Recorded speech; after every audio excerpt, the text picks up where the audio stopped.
Hello and welcome to News Across Nigeria. I'm Olumide Macaulay. Coming up today on the program, a Code of Conduct Tribunal adjourns the trial of Senate President Bukola Saraki indefinitely.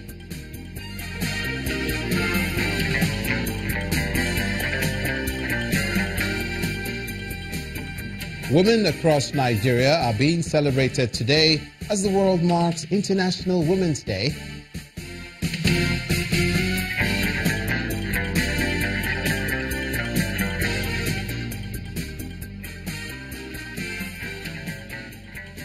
And the Rivers State Governor gives assurances on the delivery of infrastructure projects, especially roads.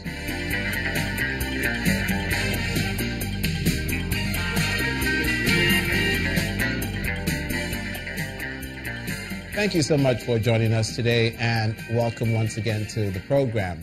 The Code of Conduct Tribunal, the CCT, has adjourned indefinitely the trial of Senate President Bukola Saraki for alleged false assets declaration. The chairman, Danladi Umar, took the decision as a result of two pending appeals on the matter before the Supreme Court. Senator Saraki is being tried by the Economic and Financial Crimes Commission for 3 out of a 18-count charge. At the resumed trial today, Justice Umar called the attention of both parties to a letter from the Senate President dated January 19, 2018, seeking a stay in the proceedings owing to the appeals before the Apex Court.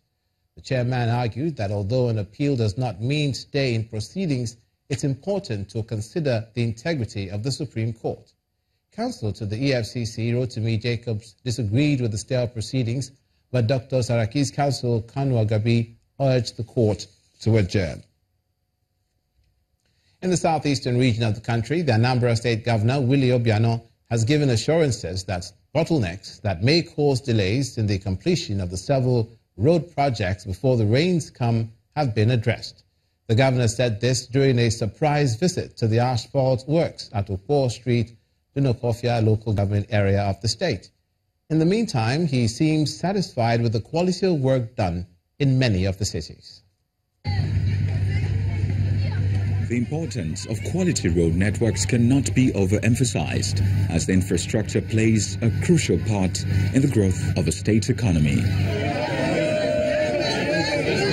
Governor Willie Obiano of Anambra State, well aware of this fact, is placing top priority on road projects and other infrastructure, some of which he is visiting to ensure their quick completion. Governor Obiano first inspects the 1-kilometer Ukpo Street, surprising the engineers from the 302 Artillery Regiment Onisha Military Cantonment who are in charge of the project. The site engineer gives assurances that the quality of the road is in line with the acceptable standard of road construction. You can see we started with earthworks. Look at the depth of filling that we started, almost a meter plus. We fill with laterite in layers. This laterite is one of the best in Anambra State. It meets up with the Ministry of Work standard. Here's the governor's reaction. They are working on about 10 kilometers on the whole or more of our roads, and they are all at asphalting stage. We are trying to see if we can finish more than 40 roads before the rain starts. The next port of call is Aba Ifitadunu axis, where 3 out of the 4-kilometer stretch have been completed within the first phase. We commend them and hope that before the rains come back, or even the middle of March, they would have exited, they would have finished this road. Here, the governor asks the contractor to ensure timely completion of the project. I will make sure that if there are problems, the Honorable Commissioner should let me know. But this less than a kilometer left, isn't it? So why should we talk about 6 months for less than a kilometer? You know, so it must be done. The ongoing road projects will connect 3 communities up to the Enugu-Onitsha Expressway through Umunya, a development that is expected to ease travel around the rural areas. And from the southeast to the south-south, there are more assurances of infrastructure development, this time coming from Rivers State Governor Nyesom Wike. He wants communities to know that the onset of the rains also will not deter the the ongoing projects across the state. The governor, who also interacted with those in charge of the projects, used the opportunity to remind contractors of timely delivery. Visibly excited youths happy to see Governor Nyesom Wike walk down the streets of their community as he inspects ongoing projects in Obiakpo and Port Harcourt local government areas of the state. The governor acknowledges their excitement, but according to him, he's here to ensure that the contractors are keeping to the terms of agreement on the delivery of the project. When we arrived at the international airport this morning, we moved to Istanbul to see what the company is doing, and we are satisfied with the quality of job that Lubric Construction is doing. While we left there, we went to Pleasure Park to see what Jones Berger is doing in terms of the cinema and the restaurant. We are also satisfied. We moved to the Presidential Hotel to see the organization of the road. I think I'm very, very happy. Another issue that is on Governor Wike's mind, aside from ensuring that good quality is maintained, is the rains. But he believes that that will not stop the timely delivery of the project. There's nothing we can do again to affect them. They've come out from the foundation already. If you look at what's going on there, they've gotten to the second floor, which is the last floor. And so I think that they've taken that, they've gone out from that stage where the rainy season will seriously affect them. Again, like what they are saying at the construction side, the drainage is almost completed and they're using sharp sand to do the road. And in terms of when they're using sharp sand, it really not necessarily does not affect the construction of road.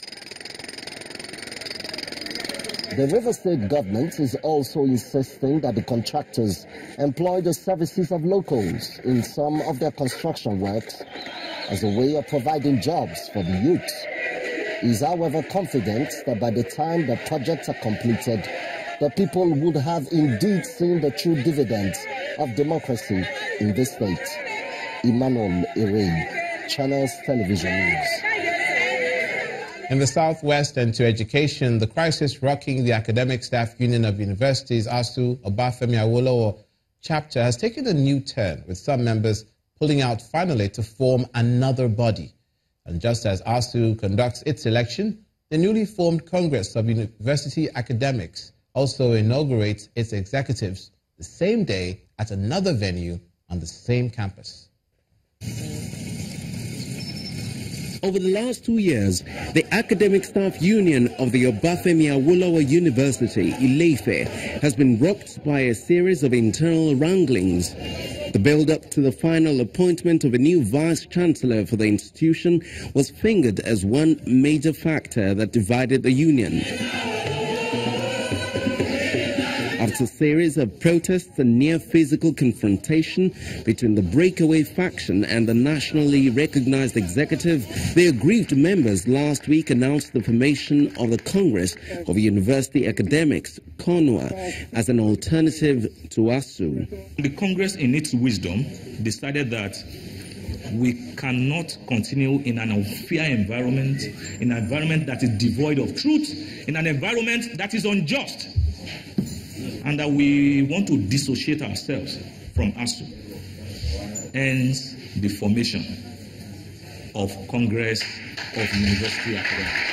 It appears the CONUA breakaway is not isolated. At the inauguration of its new executives, some lecturers from other institutions warned of the possibility of an exodus from ASU, as exemplified by these aggrieved members at OAU. We have never been part of National from the beginning. We are also looking for an opportunity that our interests will be protected and that we will be able to seek for what is right and due to us. Today is a vindication of the Unilori decision.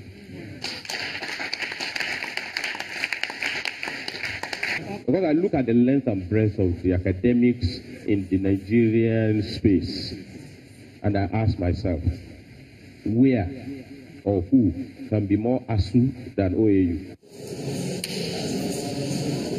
ASU, which incidentally is holding its election for new officers on the other side of the campus, believes that the internal wrangling within the local chapter can be resolved.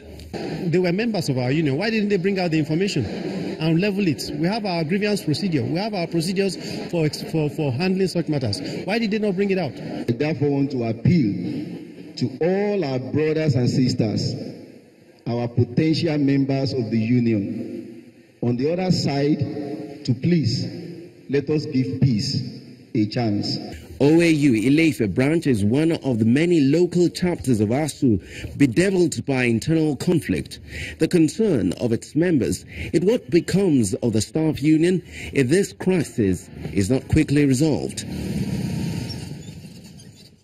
You're watching news across Nigeria. Coming up, women across Nigeria celebrate International Women's Day across the states. Please stay with us.